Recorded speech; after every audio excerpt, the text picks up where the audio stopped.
Hello, everyone, and welcome to the third class in the intermediate course. I'm Professor Corton, and we're going to have a very exciting and enlightening period together. Something that is enlightening, enlightens you, gives you knowledge, gives you light. We associate light with knowledge.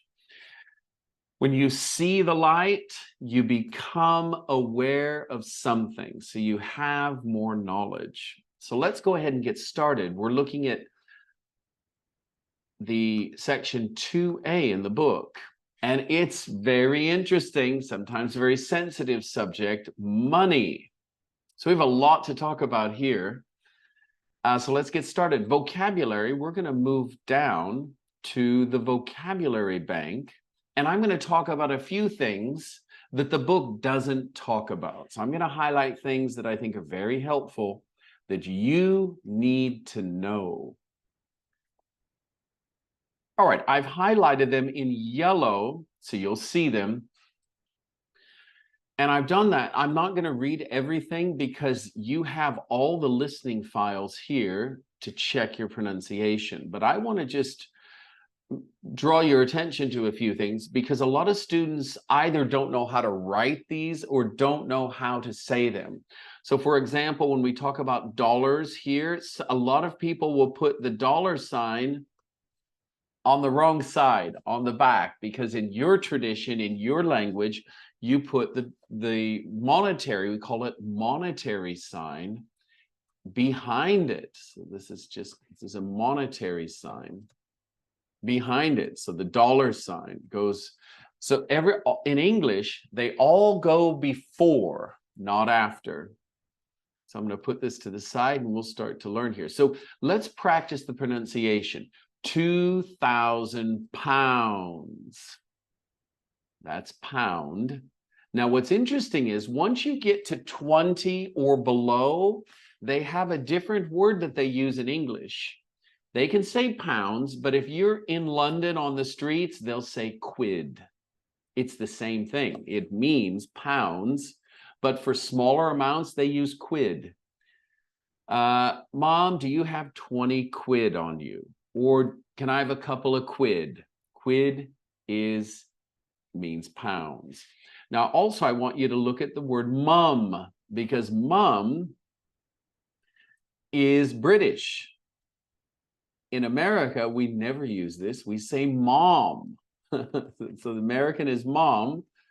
British is mum. You know what's interesting for Americans? When you hear mum, it means shh, mum. Keep mum. Keep mum means be silent. So very interesting distinction.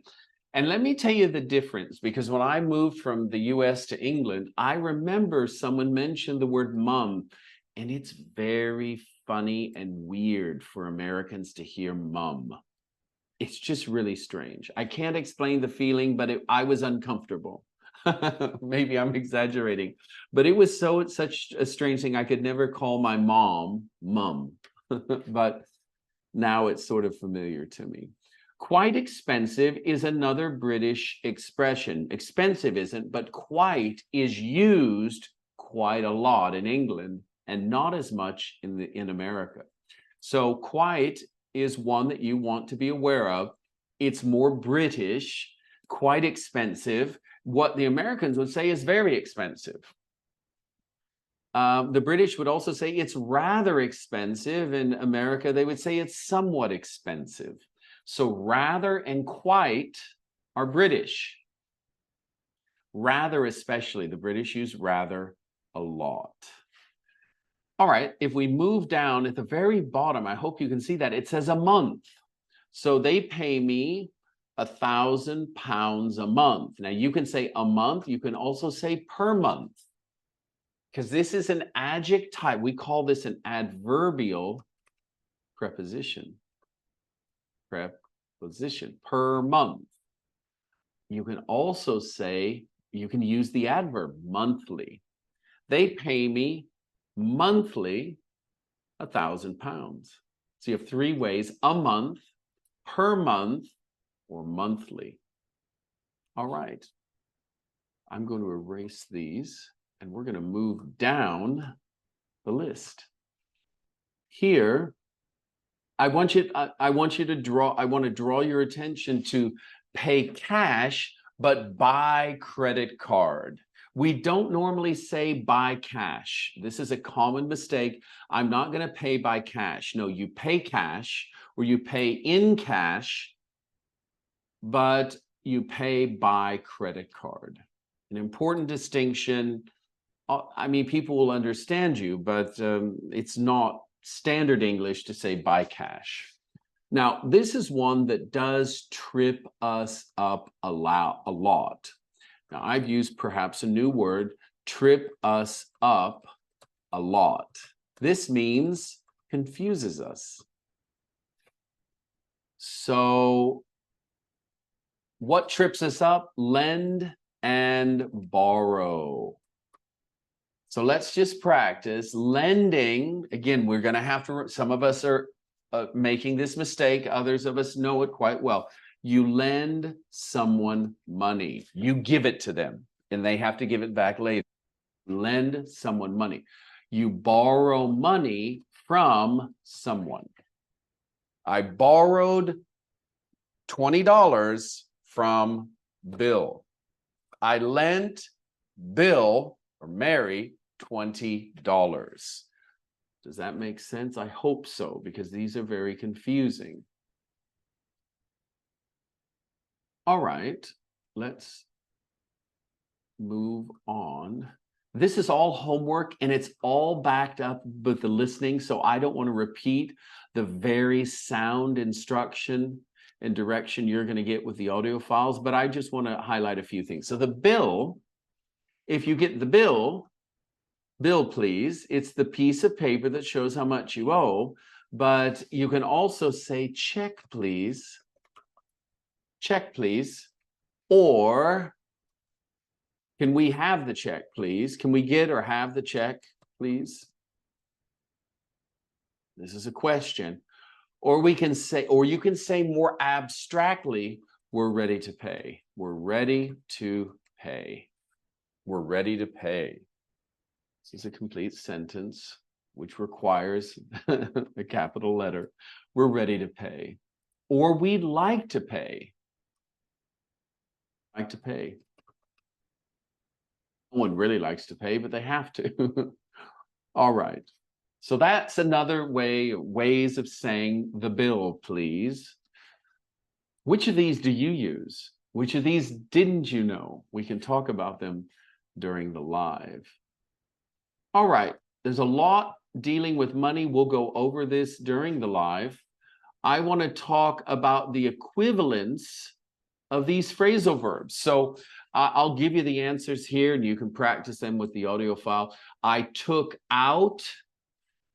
You can take out money, but you can also, do you know what the equivalent is? I withdrew. This is the past tense. Withdraw is the present, an infinitive form. I withdrew 200. I took out. Can you pay? Let me bring this up a bit. Can you pay back? So pay back means give back or return. Can you pay back the money you lent me? Can I pay you? I'm sorry. Can I pay you back? Can I give you back? Can I return the money you gave me? All right. And then I have to live off my parents. To live off someone means they are providing for you. So we don't, this is a little bit complicated. We have to reverse the order and say, my parents provide for me. This is more difficult. My parents provide for me. I don't have a job. I'm a student. And finally, it's difficult for me and my wife to live on. To live on, you can use a non-phrasal verb like survive. This is a sort of an exaggeration. Obviously, survival means you don't die, you're surviving. But we can also use it in this way. It's difficult for us to survive on one income. All right. There are some helpful phrasal verbs, synonyms of phrasal verbs that you want to be aware of. Now let's go back. So we've just done money, and you have a pronunciation section. Again, the audiophiles do a very able job. So you're going to rehearse these and listen to them with audiophile 2.15. And I think you will benefit. Some very difficult words, especially this one. We're going to look at how I pronounce it in a minute, but don't panic if my pronunciation is slightly different from the audiophile. It's just a slightly different tradition. And so you can do those exercises as homework, and I will note that. And then we have a very interesting reading that I'm going to do at the intermediate level. I think it's really important that you hear good accent, good pronunciation, and repeat after me. So if you hear words or phrases that you didn't know sounded that way, you can stop or pause the recording and repeat after me. I'm going to read this, and then we're going to talk about some of these words. So let's do paragraph number 1. This is a paragraph, by the way. She cycled 120 miles to a wedding, and her lunch budget was just 51p. P stands for pence. Pence. Pence is the equivalent of cents in the US. Pence is British. 51p. That's not a lot of money. 50 cents a day on lunch is not a lot. All right. Michelle McGaugh, a 34-year-old journalist, had a mortgage. Let's practice that. Mortgage. In America, you've heard the British version already. Mortgage of £230,000, which she wanted to reduce. Last November, she looked at her finances and she discovered that every year she spent a lot of money unnecessarily. Let's practice that one. Unnecessarily. Unnecessarily. That means she didn't have to do it, but she did it. For example, 1,570 pounds or 1,570 pounds in the pub, 1,110 pounds in restaurants, and 400 pounds on coffee. On coffees. Now, this is interesting. Coffees is countable here because it means it stands for cups of coffee. I did a video on this recently, countable and uncountable nouns. You can check it out on my Instagram page. It's a recent video. She made a radical plan. Anything radical is extreme. To stop spending money for a year. She continued to pay her broadband, which is her internet, her gas and electricity bills, and allowed herself 30 pounds a week to buy food and household essentials. But she couldn't spend money on anything else. No clothes. Clothes. I say close like close the door. No clothes, no buses or flights, no meals out, so no restaurants, no dining out, no drinks, and no cosmetics.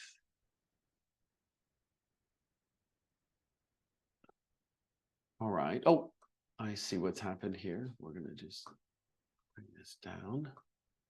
All right. Now, I think I'm just going to just highlight a few of these words which lasted. Okay, I'll read it. B, she cooked large quantities of curry and bolognese sauce. Bolognese sauce. This is sort of Italian, which lasted her a week. If it lasts a week, it goes on for a week. In which she ate with rice or pasta. It was cheap and healthy, but also really boring. She also experimented with homemade cleaning products and beauty treatments, like using vinegar for cleaning or olive oil as moisturizer. Let's practice that one. Moisturizer. That's the cream you put on your body. Moisturizer. But she decided that most of them didn't really work. At first, she tried to see her friends as often as before. She cycled 120 miles to be at her friend's wedding and camped in their garden to avoid paying for accommodation. The following weekend, she rode 60 miles to Brighton to meet friends, but she couldn't join them for dinner in a restaurant. And when they went to the pub, she drank tap water. Tap water is what you get from the faucet. So if you, every bar or home has just the faucet or the water you get from under the ground. It's not specially treated water necessarily. It might have a filter on it, but we call that tap water as opposed to buying bottled water. So it's tap water from the faucet or spigot and bottled water that you pay for. Tap water is free. So in the end, she simply went out less, which made her feel more isolated, more lonely. I think all of us would feel that.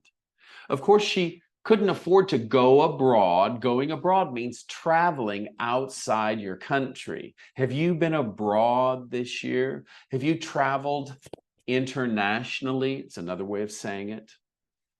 So she missed a trip to Ibiza with her friends. Her only holiday was a cycling trip to East Anglia, that's in England, where again she camped. Here, for the first and only time in the year, she bought food that she had not cooked herself, a bag of chips for almost £2. At the end of the year, she saved £23,000. She was much slimmer and fitter. Over the year, she had cycled 6,500 miles, which she says she now feels freer and happier because she appreciates the simple things in life. She also gained confidence and a sense of adventure. How would you feel? Could you do that? Live this sort of frugal life. This is a nice word. I will show you. Lived this frugal life or austerity, an austere life. This is when you don't spend a lot of money. You're very frugal. This is the life, living, the noun is frugality. Or austerity. You've got the same sort of ending suffix, ity. All right, just one more thing. So here's her key tip. Tip is a piece of advice. Tip is also literally the end of something, the tip of my finger, the tip of my tongue, the tip of an iceberg, and the tip of a mountain. Actually, it's the mountain top. So those are the three they collocate with: finger, tongue, and iceberg. Iceberg is that thing in the Arctic, the great piece of ice that you only see a part of floating and the rest is underneath. That's just the tip of the iceberg. That's an idiom, which means that's just the beginning. There's a lot more to talk about. All right. I hope that was helpful and interesting. We're going to move on and move back up. Ready-made is interesting. Ready-made food is that food that you buy at the grocery store that is already pre-cooked. You only have to heat it up and eat it. We call it in the US microwave food, microwaved or pre-cooked food. All right. Imaginary situations. I just want to touch briefly on this. We use would sometimes, and this is where I think it's interesting. I want to challenge you when you start speaking in the lives with your speaking partners, when I join you with your speaking partners, and I will be joining your speaking groups and partners. I want you to use some of these devices, use some of these words, make a list of the new words and new phrases, and try to use these new elements in your language arsenal. Arsenal we associate with military. It's this area that you keep your arms, your weapons, but we also use it for language, words and phrases. Would, we use would to talk about imaginary situations. To save money, I'd spend less on clothes and I'd cook for myself at home. This is what I would do if I could. I'm not doing it now, but I'm imagining it. All right, now we have grammar, present perfect and past simple. I want to move down to the grammar bank. You're going to have homework here, but I want to talk just very briefly about these points. Now, just as a reminder, you've got the audio files that will pronounce or say all these sentences. The relationship between these examples and these grammar rules is found in the numbers. So number 1 is the grammar rule and a subpoint on the first set of examples. So we use present perfect for past experiences when we don't say exactly when it happened.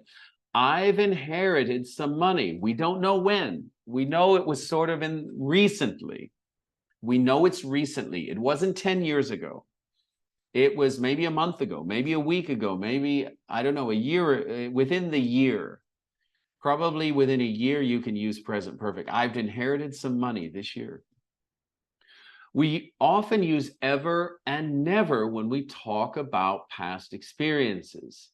They go before the main verb. So here we go. Have you ever lost your credit card? So these are past experiences. Have you ever traveled to Italy?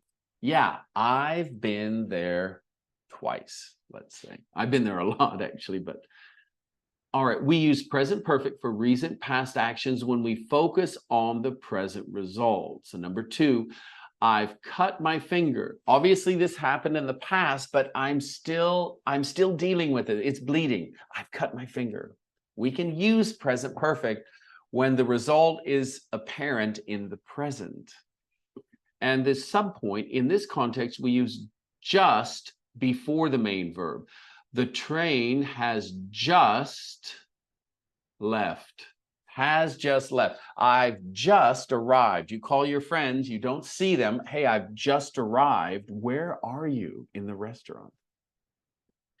So we use just as a clue to use present perfect, as is ever and never. We also use present perfect with yet and already. So we have these verbal clues on when we can use present perfect. We use already in positive sentences, and it goes before the main verb. I've already seen this film. We use yet with negative and questions, and it goes at the end. Have you finished your homework yet? My brother hasn't found a job yet. All right, you've got examples here, and then you'll have homework at the bottom. That'll be your homework. It's important. This is important homework.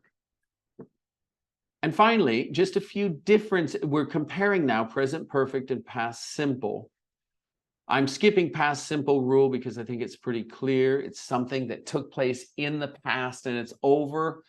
And especially if you have a time element like Saturday or this morning or a year, if you include time, you use the past. So here we go.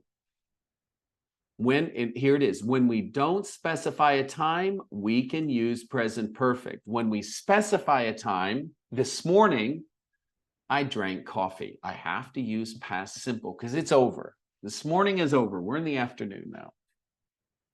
We do not use past, we use past simple to ask about or talk about finished actions when the time is mentioned. So I bought it Saturday. By contrast, I've bought a new computer. We can use present perfect without a time, but when you add the time, it's simple past. You're going to have some exercises below to help you with that. All right. Well, we've got quite a bit to do in this next lesson, so I'm going to wish you happy studying, and I look forward to seeing you during the next lesson. Bye-bye.